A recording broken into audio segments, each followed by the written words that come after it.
வணக்கம் மாணவர்களே, நான் உங்கள் தமிழ் மிஸ் பேசுகிறேன். எப்படி இருக்கீங்க? சென்ற வகுப்போட ஒரு சிறிய முன்னோட்டம். இயல் 1ஓட கவிதை பேழை, கலங்கரை விளக்கம், கவின்மிகு கப்பல், உரைநடை பகுதியில் தமிழரின் கப்பற்கழை, ஆழ்கடலின் அடியில், இலக்கிய வகை சொற்கள், கற்கண்டு, இவையெல்லாம் நம்ம பார்த்தோம் மாணவர்களே. அடுத்த பகுதி நம்ம பார்க்க போகிறது இயல் 2 கவிதை பேழை, தலைப்பு இன்பத் தமிழ் கல்வி. நுழையும் முன் பார்ப்போம். பாரதிதாசன் கவிதை எழுதுவதற்காகவே தாளையும் எழுதுகோலையும் எடுத்தார். எதை பற்றி எழுதுவது என்பதை சிந்தித்தார். வானம், ஓடை, காடு, தென்றல், மயில், இயற்கை போன்ற பொருள் எல்லாவற்றையும் அவர் கருத்துக்கள் கவர்ந்தன. ஒரு கவிஞர்கள் எப்பொழுதுமே இயற்கை சார்ந்த கவிதைகள் தான் எப்பொழுதுமே எழுதுவாங்க. எனினும் புரட்சி கவிஞராகிய பாவேந்தர் தமிழரின் இன்னல் தீர்க்கும் வழி ஒன்றையும் கவிதையாக படைத்தார். அதை நாம் படித்து சுவைப்போம், வாருங்கள். முதல் பகுதி நூல் வழி, அதாவது ஆசிரியர் குறிப்பு. கவிஞர் ஒரு இதழான பத்திரிகையாளர், தமிழாசிரியர் என பன்முக ஆற்றல் கொண்டவர் பாரதிதாசன்.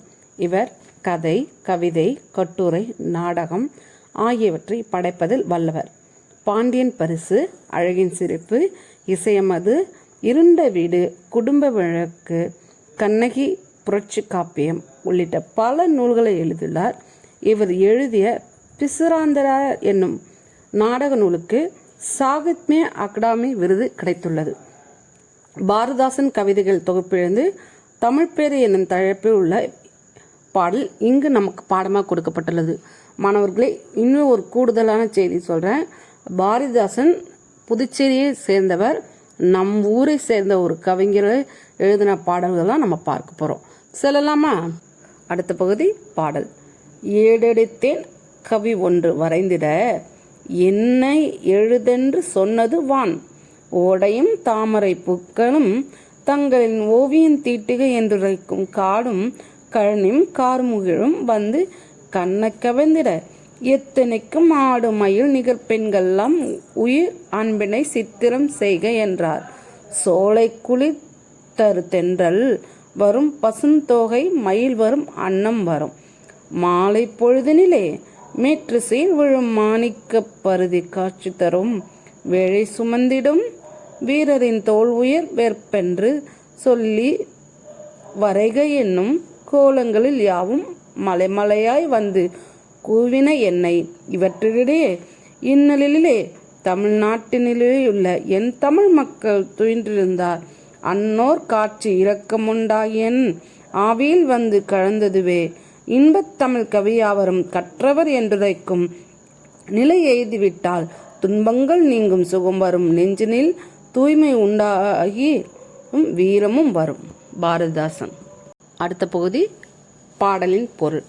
கவிதை எழுத ஏடு ஒன்று எடுத்தேன், என்னை கவிதையாக எழுது என்று வானம் கூப்பிட்டுச்சுதான் என்னை கவிதையாக எழுதுன்னு. நீரோடையும் தாமரை மழகும் எங்களை கவியாக ஓவியமாக தீட்டுக அப்படின்னு எது சொல்லுதான்? நீரோடையும் தாமரையும். காடுகளும் வயல்களும் கருநிற மேகங்களும் என் கண்களை கவர்ந்தது. கவிஞர்கள் எப்பொழுதுமே இயற்கை தான் அழகு. அந்த இயற்கை தான் அவங்க பார்த்து பார்த்து கவிதையாக வடிப்பாங்க. அவங்களுக்கு அதாவது செயற்கையாக நினச்சிக்குவாங்க இது அழகுன்னு. அதை ரசித்து அந்த கவிதையை வடிப்பாங்க. கவிதை இடம்பெற முயன்றன. என்ன சொல்லுதான்? கருநிற மேகங்களும் கவிதையில் இடம்பெறணும்னு, பாரதிதாசனோட கவிதையில் இடம்பெறணும்னு ஆசைப்பட்டுச்சான். ஆடு மயில் போன்ற பெண்கள் அன்பின் கவிதையாக எழுதுக என்றன. அன்போட கவிதையாக என்னை எழுதுங்க அப்படின்னு பெண்கள், அதாவது பெண்களுக்கு கழுத்தின் நீளம் மயில் போல கழுத்தின் நீளம்னு இங்கே ஓமையாக குறிப்பிடுறாரு. சோலையில் குளிர்ந்த தென்றல் வந்து, பசுமையான தொகையுடைய மயில் வந்து, அன்னம் வந்தது மாணிக்கம் போல் ஒளி வீசும். மாலை மேற்கு திசையில் மறைகின்ற கதிரவனும் வந்தான். வேலேந்திய வீரர்கள் மலை போன்ற எங்கள் தோளிலே அழகினை எழுதுங்கள், எங்களோட வீரத்தையும் எழுதுங்கன்னு வீரர்களும் சொல்கிறாங்க. இவ்வாறு அழகிய காட்சிகள் எல்லாம் பெருந்திரளாக வந்து தங்களின் கவிதை எழுதுமாறு கூறின. ஆனால் துன்பத்தில் கிடக்கும் என் தமிழ்நாட்டு மக்கள் அறியாமையில் தூங்கி கிடக்கிறார்கள். அந்த காட்சி என் மனதில் இரக்கத்தை உண்டாக்கி என் உயிரில் வந்து கலந்துவிட்டது.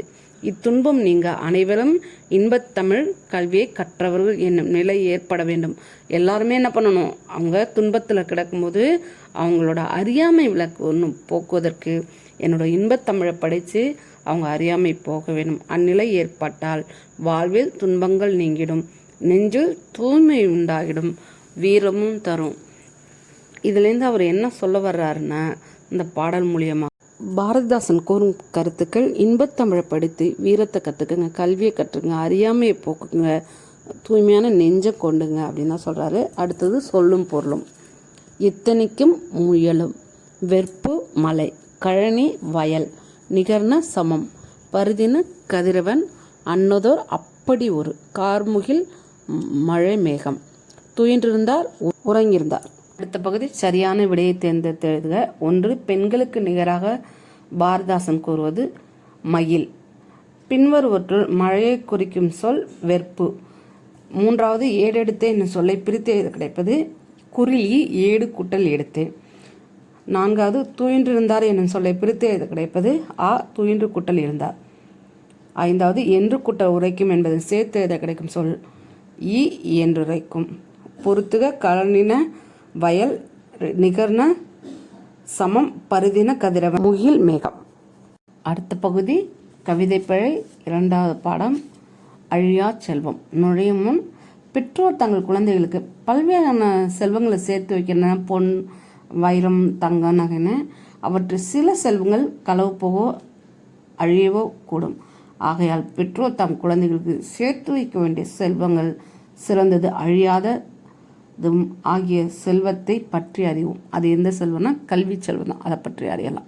அடுத்த பகுதி நூல்வெளி. நாலடியார் சமண முனிவர்கள் பலரால் எழுதப்பட்ட நூலாகும். இந்நூல் 14 கீழ்கணக்கு நூல்கள் ஒன்றாகும். இது 400 வெண்பாக்களானது. இந்நூலை நாலடி 400 என்றும் வேளாண் வேதம் என்றும் அழைப்பர். திருக்குறள் போன்றே அறம் பொருள் இன்பம் என்னும் முப்பால் பகுப்பு கொண்டது. இந்நூல் திருக்குறள் இணையாக வைத்து போற்றப்படுவதை 4ம் 2ம் சொல்லுக்கூறுது என்று தொடர் மூலம் அறியலாம். அடுத்த பகுதி பாடல். வழிப்பழி கோட்படா வாய்த்தீர் கேடில்லை மிக்க சிறப்பின் அரச செறின் வர்வார் எச்சம் என ஒருவன் மக்கட் செய்வன விச்சயமற்று அல்ல பிற. இது நட்சத்திர குருவி போட்டிருக்கு. சமண முனிவர் எழுதிய பாடல். இது மனப்பாட பகுதி. அடுத்த பகுதி பாடலின் பொருள். கல்வியை பொருள் போல வைத்திருப்பவன் அது பிறரால் கொல்லப்பட மாட்டாது. ஏன்னா அவன் என்னப்பட முடியாது, அதை அழிக்க முடியாது, கொல்லப்பட முடியாது. ஒருவருக்கு வாய்க்கும்படி கொடுத்தாலும் குறைவுபடாது. நம்ம கற்றுக் கொடுத்தாலும் நம்ம என்ன பண்ணாது, நம்மளோட கல்வி குறையாது. மிக்க சிறப்பினை உடைய அரசராலும் கவர முடியாது. எவ்வளோ பெரிய அரசனாலும் தான் என்ன பண்ண முடியாது, கவரவே முடியாது. கவர்னா இங்கே திருட்டுன்னு சொல்லுவாங்க. ஆதலால் ஒருவர் தன் குழந்தைகளுக்கு சேர்த்து வைக்க வேண்டிய செல்வம் கல்வியே ஆகும், மற்ற செல்வம் கிடையாது. அவனோட தன் வாழ்க்கைக்கு தேவையான அறநெறி கருத்துக்களை வாழ்வதற்கு பொருளீட்டுவதற்கும் கல்வி செல்வம் தான் அழியா செல்வம். அதை குழந்தைங்களுக்கு நீங்கள் கொடுக்கணும். இந்த பாட மூலமாக நம்ம அறிந்து கொள்கிறோம். அடுத்த பகுதி சொல்லும் பொருளும். 1. வைப்புழி பொருள் சேமித்து வைக்கும் இடம். கோட்படா ஒருவர் கொல்லப்படாது. வாய்த்தியில் வாய்க்கும்படி கொடுத்தல் விச்சை கல்வி. அடுத்த பகுதி சரியான விடையை தேர்ந்தெடுத்து எழுதுக. ஒருவர் தம் குழந்தைக்கு சேர்த்து வைக்க வேண்டிய செல்வம் கல்வி. கல்வியை போல் டேஸ் வேறில்லை, விலையில்லாத செல்வம். வாய்த்தியின் என்னும் சொல்லை பிரித்து எழுத கிடைப்பது குறிலா வாய்த்து கூட்டல் ஈயன். கேடிலை என்னும் சொல்லை பிரித்து எழுத கிடைப்பது நெடிலி கேடு கூட்டல் இல்லை. எவன் கூட்டல் ஒருவன் என்பது சேர்த்து எழுத கிடைக்கும் சொல் குறிலி எவனொருவன். அடுத்த பகுதி உரைநடை உலகம் வாழ்விக்கும் கல்வி. உலகின் பல வகையான செல்வங்கள் உள்ளன. அவற்று அழியாத செல்வம் கல்வி செல்வமே. பிற செல்வங்கள் அனைத்தும் அழியும் தன்மை உடையது. கல்வி கற்பதற்கு கால எல்லையும் கிடையாது. எந்த வயதில் வேணாலும் கல்வி கற்கலாம், எந்த நிலையில் வேணாலும் கல்வி கற்கலாம். கல்வியின் இன்றியமையாது கற்க வேண்டிய நூல்கள், கற்கும் கால அளவு ஆகியவற்றை குறித்து அறிந்து கொள்வோம் வாருங்கள். நூல்வெளி. திருக்குறள் வகுப்புகள் நடத்தியும் தொடர் சொற்பொழிவுகள் நிகழ்த்தியும் திருக்குறளை பற்றிய பரப்பும் பணியும் செய்தவர் திருக்குறளார் வி. முனுசாமி. நகைச்சுவை ததும்பும் பேச்சால் மக்களை கவர்ந்தவர். வள்ளுவர் உள்ளம், வள்ளுவர் காட்டிய வழி, திருக்குறள் நகைச்சுவை உள்ளிட்ட பல நூல்களை எழுதியுள்ளார். உலக பொதுமுறை, திருக்குறள் உரை விளக்கம் ஆகிய இவரது நூல் பெரும் புகழ் பெற்றது. இக்கட்டுரை சிந்தனை களஞ்சியம் என்னும் இவரது நூலிலிருந்து தொகுத்து தரப்பட்டுள்ளது. அடுத்த பகுதி, உலகில் உள்ள உயிரினங்கள் மனித பிறவி தனித்தன்மையுடையது என அதுக்கு எதிர்காலம் சொல்ல முடியாது. இது எல்லாத்துக்குமே எதிர்காலம் சொல்லலாம். அதாவது ஒரு வாழைக்கன்றை வைத்தோம்னா வாழைப்பூ, வாழைக்காய், வாழை இலை இதெல்லாம் இருக்கும் அப்படின்னு காய்க்கும் நமக்கு தெரியும். ஒரு பசு கன்று இன்னும் அது பசுவாவோ இல்லை மாடாவோ இருக்குன்றது நமக்கு தெரியும். ஆனால் மனிதனுக்கு அந்த மாதிரி சொல்ல முடியாது. எதிர்காலம் ஒரு அற்புதமான பிறவி. அது மட்டும் இல்லாமல் ஒரு குழந்தை பிறந்துக்கு தான் சொல்லுவாங்களே தவிர கலெக்டர் பிறந்திருக்கார், டாக்டரு, வக்கீல் அப்படின்னு சொல்லவே மாட்டாங்க. அது மட்டும் இல்லாமல் மகாத்மா காந்தியோட தாயாரே எனக்கு குழந்தை பிறந்திருக்கு தான் சொல்லியிருப்பாங்களே தவிர எனக்கு மகாத்மா பிறந்துள்ளான்னு சொல்லியிருக்கவே மாட்டாங்க. அடுத்த தலைப்பு, காலம் அறிதல். உலகில் மிக அருமையானது என்னன்னா காலம்தான். காலம் பொன் போன்றதுன்னு சொல்லுவாங்க. காலமும் நேரம் போனால் திரும்பி வராது. மேசை நாற்காலி போனால் வரம். ஒரு மாணவன் தேர்வு நேரத்தில் படிக்கிறான். 4 நாட்கள் வீணடித்து விட்டு போனபோது இன்னொரு மாணவரிடம் கடன் கேட்கவே முடியாது. ஏம்மா உன்னோட டைமை எனக்கு கொடு, நான் அதை வச்சு நான் தேர்வு எழுதிக்கிறேன், அதை படித்துக்கிறேன்னு சொல்லவே முடியாது. இதுக்காக தான் காலமறிதல், காலமறிந்து கல்வி என்னும் 2 அதிகாரங்களும் திருவள்ளுவர் எழுதியுள்ளார். அடுத்த தலைப்பு, அழியா செல்வம். இந்த உலகத்து எல்லா செல்வம் மறைந்துவிடும், ஆனால் என்ன பண்ணாது, கல்வி என்றைக்குமே அழியாது. நண்பரை கேட்டேன், 25 ஆண்டுகளுக்கு முன்பே இங்கே ஒரு பெரிய ஆலமரம் இருந்ததுன்னு, ஆனால் என்ன பண்ணல, அது புயலில் சாஞ்சிட்டு என்று சொன்னார். அழுகிற செல்வம், அது ஒரு பெரிய கட்டப்பட்ட கட்டடம் இருந்து அது எங்கன்னு கேட்டால் அது மழை இடிந்து விட்டது என்று பதில் வந்தது. இது அழுகிற செல்வம். நாம் பேசும்போது அதோ போகிறது. 10 ஆண்டுகளுக்கு முன்னே 2 லட்சம் ரூபாய் இருந்தார், இப்போது எல்லாம் செலவாகிட்டது, 2 ரூபாய் தான் கடன் கேட்கிறார் என்று சொல்வோம். இது அழுகிற செல்வம். கல்வி அப்படி அன்று கிடையாது. அதோ போகிறாரு. 10 ஆண்டுகளுக்கு முன்னே பட்டம் பெற்றிருந்தார், இப்போதும் அது செலவாகி வெறும் 10ஆம் வகுப்பு ஆகிட்டுன்னு சொல்லவே முடியாது. அன்னைக்கு எப்போ பட்டப்படிப்பாளர் வந்தாரோ அதே 10 ஆண்டுகள்னு கழித்தும் அவர் பட்டப்படிப்பாளர் தான் இருப்பார். ஏனென்றால் கல்வி அழியாதது. அதனால்தான் கேடில் விழிச்செல்வம் கல்வி ஒருவருக்கு மாடல்ல மற்றவை அவை என்று வள்ளுவர் கூறுகிறார். அடுத்தது, ஒளி விளக்கு. கல்வி ஒரு ஒளி விளக்கு. அதாவது இருக்கும் இடத்தை ஒளிமயமாக்குவதே அது வெளிச்சம். அதே போல் ஒருவன் கற்றுவிட்டால் அவன் கற்ற கல்வி பலருக்கு அளிக்க வேண்டும். அப்படி பலருக்கும் ஒளி தருவதுதான் கல்வி. கல்வி இல்லாத நாடு விளக்கில்லாத வீடுக்கு சமம். அதாவது விளக்கில்லாத வீட்டில் யார் குடியிருப்பாங்க? இருக்கவே மாட்டாங்க. அதுபோல் தான் கல்வி இல்லாத குடும்பத்தை யாரும் மதிக்க மாட்டார்கள். கற்றவரும் கல்லாதவரும் கல்வி அறிவு இல்லாதவர் திருவள்ளுவர் போல் குறைக்குரியவர் வேறு எவரும் இல்லை. விலங்கோடு மக்கள் அணையர், இளங்குனும் கற்றவரோடு ஏனையவர். அதாவது அதோட பொருள் என்ன சொல்ற, கல்லாதவர்களை விலங்கோடு ஒப்பிட்டு கூறுகிறார். அது மட்டும் இல்லாமல் ஒரு மாட்டை பார்த்து நீ என் வீட்டுக்கு பின்னாடியே வானா வராது, அதுக்கு அந்த அறிவு கிடையாது. ஒரு பசுமாடு இருக்கிறது, ஒரு பொருள் உருட்ட வேண்டும் என்று தானாக சொன்னால் என்ன பண்ணும்? அது ஒரு பொருளை உடைக்க வேண்டும் என்றால் தானாக போய் உடைத்துவிடும். ஒரு ஆளை முட்ட வேண்டும் என்றால் தானாகவே முட்டும். இவ்வளோ கெட்ட செயல், இவ்வளோ அந்த பசுமாடு பால் கொடுப்பது நல்ல செயல், ஆனால் அது தானாக கொடுக்காது. தானாக நம் வீட்டுக்கு வந்து எங்கேயும் சொம்பை காணமே என்று மெதுவாக எடுத்து பாலையும் கறக்காது. ஒரு நல்ல செயலை செய்ய மனிதன் தானாக செய்ய வேண்டும் என்கிறார் வள்ளுவர். அதாவது ஒரு நல்ல செயலை செய்யணும்னா தானாகவே அதை அறிஞ்சு செய்யணும். அதுக்கு கல்வி அறிவு முக்கியம். அதுதான் நன்றின் பால் உய்வது அறிவு என்று வள்ளுவர் இதற்காக சொன்னால். இந்த அறிவை பெற உதவுவது கல்வியே தான். அடுத்த தலைப்பு, கல்வியும் பள்ளியும். கல்வி கற்பதற்காக குழந்தைகள் பள்ளிக்கு அனுப்புகிறோம். பள்ளிக்கூடத்தில் என்ன பண்ணுறாங்க? ஆசிரியர்கள் இருக்கிறார்கள். அவருக்கு இளம் பிள்ளைகள் நல்ல குடிமக்களாக உருவாக மாணவர்கள் எத்தனையோ மருத்துவர்கள் இருப்பார்கள், எத்தனையோ பொறியாளர்கள், எத்தனையோ அறிஞர்கள் இருப்பார்கள். அவர்களெல்லாம் கண்டுபிடித்து ஆசிரியர்கள் அதை நோக்கி செலுத்துவதற்கான ஒரு தூண்டுகோலாகவும் ஊன்றுகோலாகவும் ஆசிரியர்கள் இருக்கிறார்கள். நமது எதிர்காலத்தை உருவாக்கும் பள்ளி கோயில் என்று வைத்தவர் பாரதியார். பள்ளி தழமனைத்தும் கோயில் செய்வோம் என பாரத தேசமன்று தோள் கொட்டுவோம் என்றார். ஏன் அப்படி சொன்னார் பாரதி? ஏனெனில் கல்விக்கூடங்களில் குழந்தைகளின் எதிர்காலம் நிர்ணயிக்கப்படுகிறது. மாணவர்கள் எல்லோரும் எதிர்காலத்தில் மேதைகளாக ஆக வேண்டும் என்ற உலகமே போற்றக்கூடிய அறிஞர்கள் ஆக வேண்டும். அதற்கான கோயில்களாக பள்ளிக்கூடங்கள் குழந்தைகள்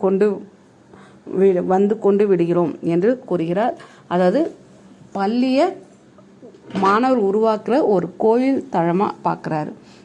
ஒரு ஆசிரியர் எல்லா மாணவருக்கும் பாடம் சொல்லி கொடுத்தார். அவர்கள் 10ஆம் வகுப்பு 12ஆம் வகுப்பு என்று படித்து வெற்றி பெற்றார்கள். அதற்கு பிறகு இந்த ஆசிரியர் என்ன செய்வார்? அவர்களுக்கெல்லாம் வாழ்த்து கூறி நீங்கள் எல்லாம் மேலே நன்றாக படித்து கல்லூரியில் கெட்டிக்காரன் என்ற பெயர் வாங்குங்கள், நல்ல பெயர் வாங்குங்கள் என்று சொல்லி தான் அனுப்புவார்கள். அப்படி என்றால் அவர்களுக்கு சொல்லி கொடுத்தது எல்லாம் திருப்பி கேட்பார். என்னிடம் கல்வியை உங்களுக்கு சொல்லி கொடுத்து விட்டேன், எல்லா கல்வியும் எனக்கு திருப்பி தாருங்கள் கூற மாட்டார்கள். நீங்களே எடுத்துக்கொண்டு போய்விட்டால் அடுத்து ஒருவருக்கு நான் என்ன சொல்லித்தருவேன் என்று சொல்லவும் மாட்டார்கள். கல்வி கற்றுக் கொடுக்க ஆசிரியர்கள் கல்வி மேலும் மேலும் வளரும். புதிய அவர்களுக்கு முயற்சிகளும் தோன்றும். இதன் மூலமா நம்ம அறிந்து கொள்கிறது. அடுத்த போதே கற்க கசடற.